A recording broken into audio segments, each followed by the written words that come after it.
chào anh em ạ. Nay em có bộ nòng trái zin của thằng 381.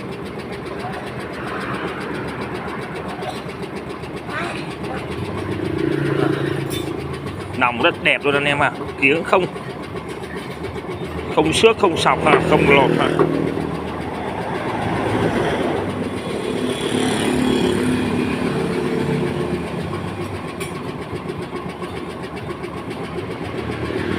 Rồi bộ này 2,2 triệu nhá anh em.